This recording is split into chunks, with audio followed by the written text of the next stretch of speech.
Hey everyone, it's Leo Young here with Impressive Graphics Media, and today we're going to go over a little bit of that Suicide Squad Annual number 1. Now, things get weird for the Suicide Squad as DC Comics switches up the roster for the new version of the team.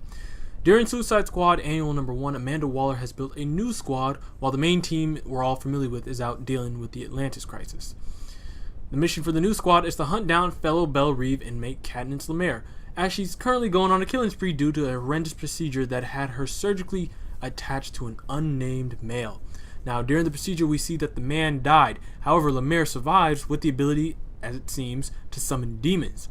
With her escape, Waller is forced to send a makeshift team to retrieve her. The team consists of Scream Queen, Shimmer, Baby Boom, Ragdoll, Tal Jones, Scorpio, and Merlin. And in case you're wondering, yes, it is that Merlin from the Arrowverse, Malcolm Merlin, without the history of sinking an entire neighborhood. When coming close to capturing LeMaire, the team runs across Swamp Thing. Now, battling both Swamp Thing and the Shadow Demons proves to be too much for the squad, as only 2 of them survive, Merlin and Shatter. However, retreating back to Belle Reve, Shatter's head is blown clear off for not following orders, leaving Merlin as the only survivor. Now, as for Merlin, it could be that his popularity in the Arrowverse is the reason that he's the only one to have survived. Now, for that to be said, is it too far to believe that DC could have larger plans for him in upcoming issues of the squad, maybe even making him a mainstay within the team? Suicide Squad Annual number 1 is written by Cullen Bunn with art by Ronan Cliquette. Now, in my personal opinion, not a fan of the Suicide Squad that's been coming out, but this was interesting. This basically gave the idea of what the Suicide Squad initially should be or was. Not in the way beginning, but as time went on. A team of supervillains who would work together, and every issue someone would die. Or every main story someone would die, someone big. But here's the thing. Recently for DC, the idea is they have a main squad of Will Smith, Deadshot. I'm just kidding, they haven't even turned him black yet. But of Deadshot, Harley Quinn, all these characters. They'd keep this mainstay. And then they would throw these small-ass villains in, people you've never heard of, and you're like, yeah, they're going to kill him. Remember Suicide Squad, the movie? What was his name? Slipknot. We knew he was going to die, because during all promotions, they never showed Slipknot other than that one scene he was in.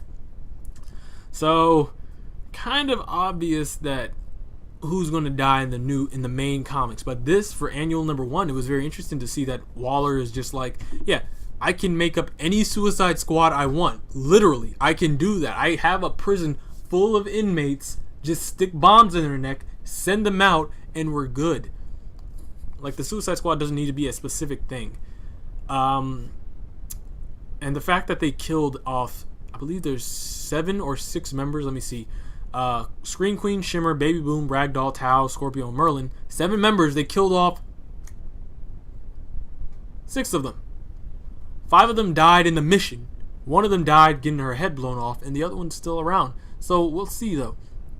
As for Merlin, I believe it could be that the fact that he is popular in the Arrowverse, that the comic book character is still around and still alive in this issue, instead of like keeping someone around like let me see. Well, to be honest, in the grand scheme of things, out of all 7 of them, Merlin's name is the only one known. It could have been interesting to kill them all, but you know, that's just not what DC's about. So we'll see what's coming on, because if they do, for people who only know the Arrowverse, and then they see like a picture of Deadshot and Malcolm Merlin standing next to each other in a comic book for the Suicide Squad, they'll be like, oh shit, Arrow, DC, and shit like that. It's like, it'd be interesting. Well, not for me personally. I don't like Arrowverse. Let me rephrase that. I don't like what they do in a lot of the episodes for the Arrowverse. That's just me, but we're not going to talk about that right now. Right now, I want to hear what your thoughts and opinions on this issue was, when you thought this was like worth it, or return to what's the word? Return to formula, I believe that's the phrase. Do you think this issue was well done? Are you excited to see the rest of what's coming up? Because upcoming, there is a new Suicide Squad in a way coming up. Suicide Squad Black, if I'm correct. It is a magical team for the Suicide Squad that involves Diablo and Katana. And the fact that one of the enemies that this squad had just fought was Swamp Thing, and from the looks of it, this girl does summon shadow demons. Magic could be something that DC's playing up. So you know how Justice League has Justice League Dark, or did before, it went dark? Well, now we got Suicide Squad Black. Justice League Dark. Suicide Squad Black. What the fuck? Whatever. Anyways, I hope you guys did enjoy this video and found it informative. If you did, please don't forget to hit that subscribe button to get access to our notification gong to get updated to our next video. Also, don't forget to like, comment, share with your friends and family. Get this discussion rolling on Suicide Squad Annual #1. Anyways, I'm your host, Leo Young. This is Impressive Graphix Media, and I'll see you in the next one. Stay impressive. Peace.